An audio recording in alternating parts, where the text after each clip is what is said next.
Todas as vezes que houve inversão de prioridades, houve distanciamento. Na verdade, um dos grandes monstros do distanciamento é a inversão de prioridades. E nós que estamos inseridos em um tempo tão corrido, vida profissional, vida familiar, sentimental, são tantas coisas, saúde, vida financeira, são tantas coisas que nos envolvem e que tomam conta da nossa agenda no dia a dia, que nós corremos o risco de inverter prioridades. E é justamente quando há inversão de prioridades que de alguma maneira é gerado distanciamento. Há muitos relacionamentos que estão experimentando distanciamento e o grande vilão é a inversão de prioridades. Há muitas coisas que têm afastado casais, há muitas coisas que têm afastado namorados, e o vilão é a inversão de prioridades. E isso não está só no campo da vida sentimental, mas isso está também na vida espiritual. Sempre que há inversão de prioridades, há distanciamento. Irmãos, a palavra do Senhor vai dizer que nós devemos buscar o reino dos céus e a sua justiça em primeiro lugar, e as demais coisas nos serão acrescentadas. Ou seja, existe uma prioridade na vida do cristão, existe algo que deve ser prioridade. A Bíblia diz que adianta o homem ganhar o mundo inteiro e perder a sua salvação. Então, há uma prioridade também na vida espiritual, e essa prioridade começa em Deus estando acima de todas as coisas, o nosso Senhor Jesus estando acima de todas as coisas. Uma das coisas que Jesus usou para confrontar muitos emocionados que queriam segui-lo foi justamente confrontá-los dentro daquilo que era prioridade. Alguns queriam seguir a Jesus, mas não calcularam o preço de seguir a Jesus. Ou seja, alguns que queriam seguir a Jesus, mas havia coisas que eram mais importantes e brigavam com o primeiro lugar no coração. E Jesus sempre confrontou esses, porque Jesus precisa ser prioridade. Jesus é Deus e tem que ser prioridade em nossas vidas. Ou seja, se houver inversão de prioridades, vai haver distanciamento, não só entre o namorado e a namorada, o marido e a esposa, mas vai haver distanciamento entre nós e Deus. E um dos desejos de Deus é que possamos lutar contra esse distanciamento, recolocando as coisas no seu devido lugar. Sabe, um livro que eu recomendo você ler é o livro do profeta Ageu. O profeta Ageu foi o primeiro profeta pós-exílio babilônico.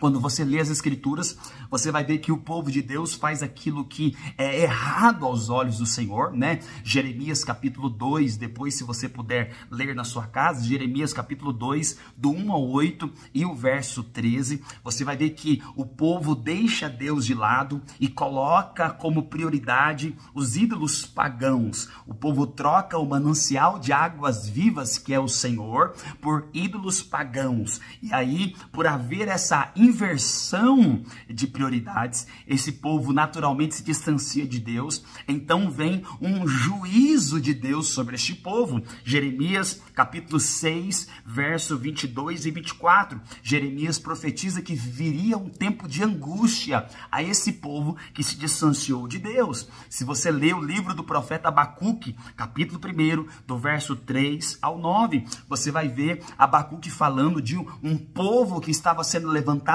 por Deus para exercer juízo ao povo de Deus. Ou seja, Deus levantou uma nação pagã, os caldeus, a Babilônia, para exercer juízo ao povo de Israel, porque esse povo se distanciou de Deus. Mas Deus estava no controle, e Deus diz que no final, ainda que o seu povo viesse a sofrer por causa da Babilônia, ainda assim Deus restauraria, né? Abacuque capítulo 3, verso de número 17. A Babilônia vem, leva o povo de Deus cativo, o povo fica 70 anos no cativeiro babilônico, e aí após o cativeiro babilônico, esse povo é libertado. Ciro tem uma grande vitória, o Império Medo-Persa tem uma grande vitória sobre a Babilônia, e Ciro permite o povo de Deus regressar para reconstruir aquilo que foi destruído pela Babilônia. Ciro tem um objetivo claro quando você vai para as Escrituras, e um dos objetivos claros de Ciro é libertar o povo de Deus para que esse povo reconstrua o templo de Salomão, que foi destruído quando a Babilônia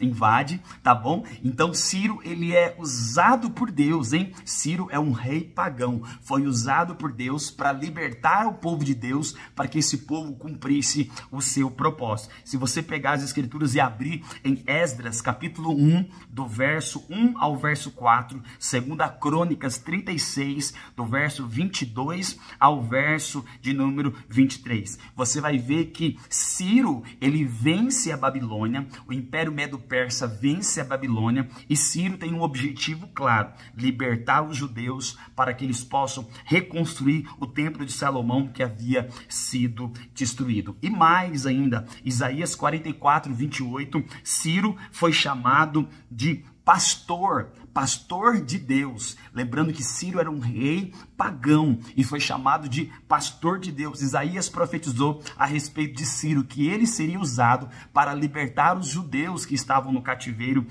babilônico.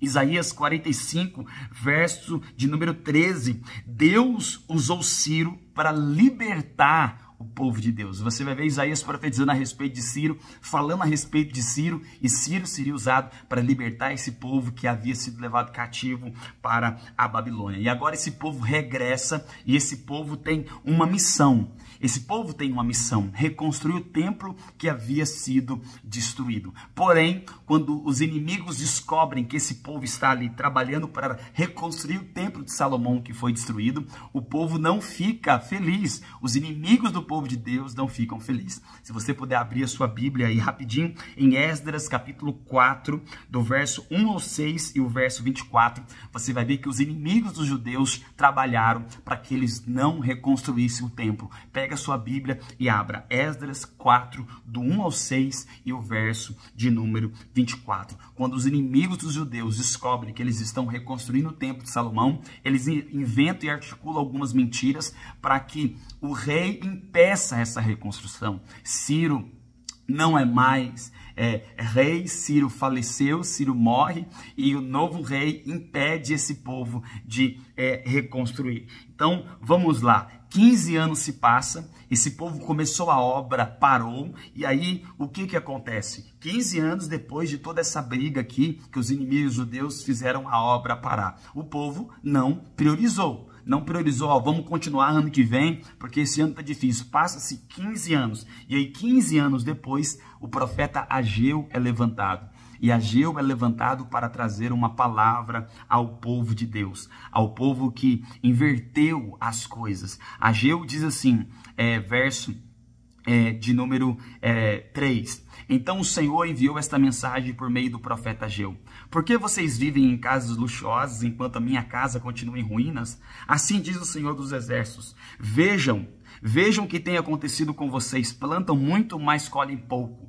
Comem, mas não se saciam. Bebem, mas ainda têm sede. Vestem-se, mas não se aquecem. Seus salários desaparecem como se vocês os colocassem em bolsos furados. Assim diz o Senhor dos Exércitos: Vejam o que tem acontecido com vocês. Agora subam às colinas, tragam madeira e reconstruam minha casa. Então me alegrarei nela e serei honrado, diz o Senhor. Vocês esperavam colheitas fartas, mas elas foram escassas. E quando trouxeram esse pouco para casa, eu os fiz desaparecer com um só sopro. Por quê? Porque minha casa continua em ruínas, diz o Senhor dos Exércitos, enquanto vocês estão ocupados construindo suas próprias casas. É por causa de vocês que os céus retêm o orvalho e a terra não produz colheitas. Enviei uma seca sobre os campos e sobre as colinas, uma seca que fará murchar o trigo, as uvas, as azeitonas e todas as suas plantações,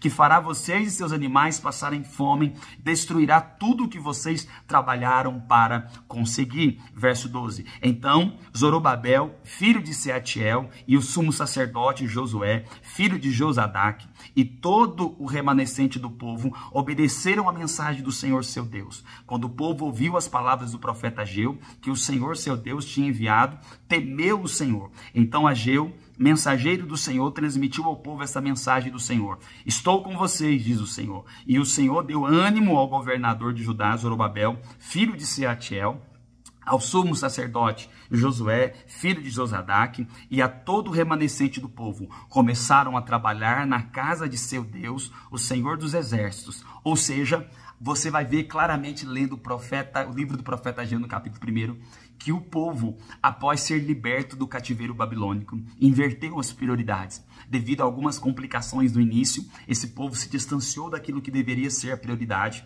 porque o texto vai dizer, a palavra vai dizer, os textos que nós citamos para trás, vai dizer que Ciro, um rei pagão do Império Medo-Persa, foi levantado por Deus como um pastor para vencer a Babilônia, libertar os judeus para que eles partissem e reconstruíssem o templo do Senhor, porque o templo era um símbolo da aliança de Deus, era um símbolo do relacionamento de Deus com seu povo, mas devido às complicações no início dessa obra, o povo para a reconstrução e investem em seus próprios umbigos, o povo investe em seus próprios propósitos, em seus próprios caminhos, e você vai ver que se distanciam de maneira drástica daquilo que era o propósito original. Tanto que Ageu vai dizer aqui no capítulo de número 4, por que vocês vivem em casas luxuosas, enquanto minha casa continua em ruínas? Plantam muito e colhem pouco, comem, mas não se saciam. Ageu começa a dizer que esse povo está enfrentando coisas difíceis. Leia aí na sua Bíblia, Ageu capítulo 1,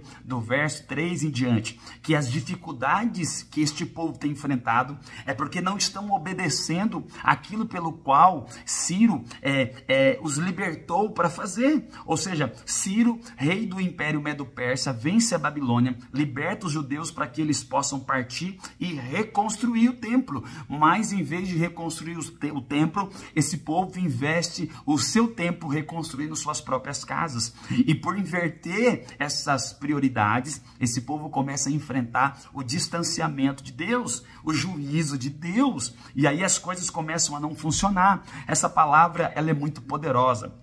Lógico, eu estou trazendo um resumo aqui do que foi ministrado na igreja local, mas eu queria que você guardasse isso no seu coração. Sempre que há inversão de prioridades, haverá distanciamento. Então, eu quero trazer com essa palavra, de alguma maneira, uma motivação ao seu coração, que você não inverta as prioridades. Reflita, pense o que é prioridade para a sua vida conjugal, o que é prioridade para a sua vida profissional, para o seu ministério, para a sua vida espiritual, que você pode estar invertendo. E por estar invertendo as prioridades, você e eu corremos o risco de vivenciar distanciamento. Eu queria que você guardasse algo, porque quando nós geralmente confrontamos alguém sobre a inversão de prioridades, geralmente alguém tem uma desculpa muito boa, né? Nós somos bons em argumento, mas já dizia Luiz Hermínio que quem é bom demais em argumento é ruim em arrependimento. Há uma frase de Benjamin Franklin, né? Ele disse algo: jamais conheci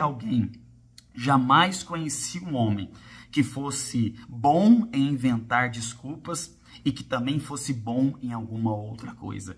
Então eu quero unir essa frase com a do apóstolo Luiz Hermínio, né? Benjamin Franklin, ele disse: olha, jamais conheci um homem que fosse bom em inventar desculpas e que fosse bom em alguma outra coisa. Porque geralmente quem é bom demais em desculpa, em argumentos, como diz o apóstolo Luiz Hermínio, é ruim demais em arrependimento. Então pense, será que você não inverteu prioridades, está vivenciando distanciamento no relacionamento, distanciamento no namoro, no casamento, na vida espiritual, sabe, na vida congregacional, no relacionamento com os irmãos, e você tem inventado desculpas para justificar tudo isso, mas na verdade todo esse distanciamento, ele é oriundo da inversão de prioridades. Não tem tempo para Deus, não tem tempo para namorada, não tem tempo para esposa, não tem tempo para congregar, não tem tempo para cela, para ler a Bíblia, não tem tempo para fazer um jejum, não tem tempo para cultuar, para ir no culto, e aí naturalmente você vive um distanciamento. E o distanciamento está aí, batendo na porta todos os dias, porque há inversão de prioridades na sua vida. Foi isso que Ageu questionou o povo de Deus.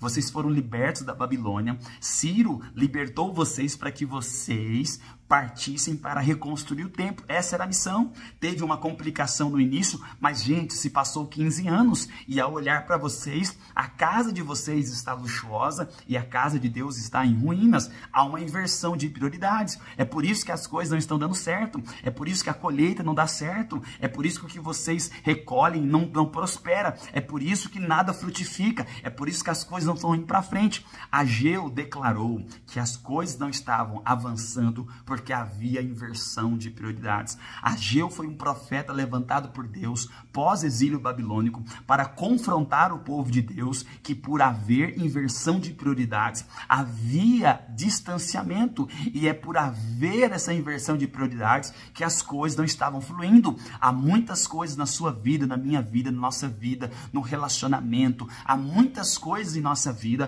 que não estão rompendo porque há, infelizmente, inversão de prioridades. Então é preciso ter humildade no coração para nós refletirmos sobre esse tema tão difícil, sabe? Há uma necessidade de nós termos essa humildade de espírito para reconhecer isso. Ou nós vamos ser bons em arrependimento, ou nós vamos ser bons em colocar as coisas no seu devido lugar, ou vamos ser bons em desculpas. E aí, como diz Benjamin Franklin, nunca conheci um homem que fosse bom em inventar desculpas, que fosse bom em alguma outra coisa.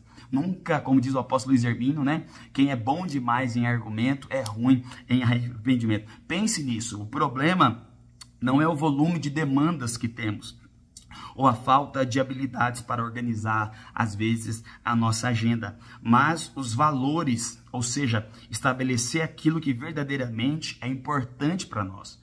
O problema não é que você tem muita coisa, o problema não é esse. Não é o volume de demandas, o problema é aquilo que é importante para você. Olha o que diz essa frase, esse pensamento. Nosso problema não é o volume de demandas ou a falta de habilidades para organizar a nossa agenda, mas os valores, ou seja, estabelecer aquilo que verdadeiramente é importante para nós.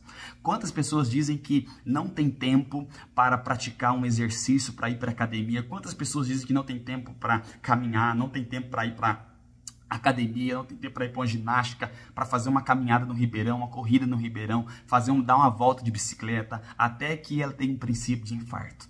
E o médico começa a dizer que essa pessoa precisa praticar esporte, precisa fazer um exercício, precisa caminhar. Quantas pessoas eu já vi, após passar um aperto aí, tendo um infarto, e ter a oportunidade, ter a segunda chance, e ela dizia que não tinha tempo para essas coisas e etc. Mas agora ela tem. Por quê? Porque agora é importante para ela fazer a caminhada. É importante para ela praticar um esporte. Então, na verdade, o problema não é o volume de demandas. Na verdade, o problema não é a nossa capacidade ou habilidade de organizar a nossa agenda. Na verdade, o X da questão é estabelecer aquilo que verdadeiramente é importante. Porque para aquilo que é importante, sempre conseguimos encontrar um tempo, de um jeito ou de outro. Tá me entendendo? Então, nossos valores e prioridades são refletidos na maneira como usamos nossos recursos. E quais os recursos que você tem? Nossos valores e prioridades, eles são refletidos na maneira que usamos os nossos recursos. Quais recursos, Natanael? Os nossos recursos são tempo, dinheiro, força e talento. Tempo, dinheiro, força e talento. Esses são os nossos recursos. A maneira como você usa esses recursos vai, de alguma maneira, dizer como é estabelecido aquilo que é prioridade em sua vida e na minha vida. Então, guarde isso no seu coração. Será que eu não corro risco de estar vivendo inversão de prioridades? E por estar vivendo inversão de prioridades, eu, de alguma maneira, estou diante do distanciamento.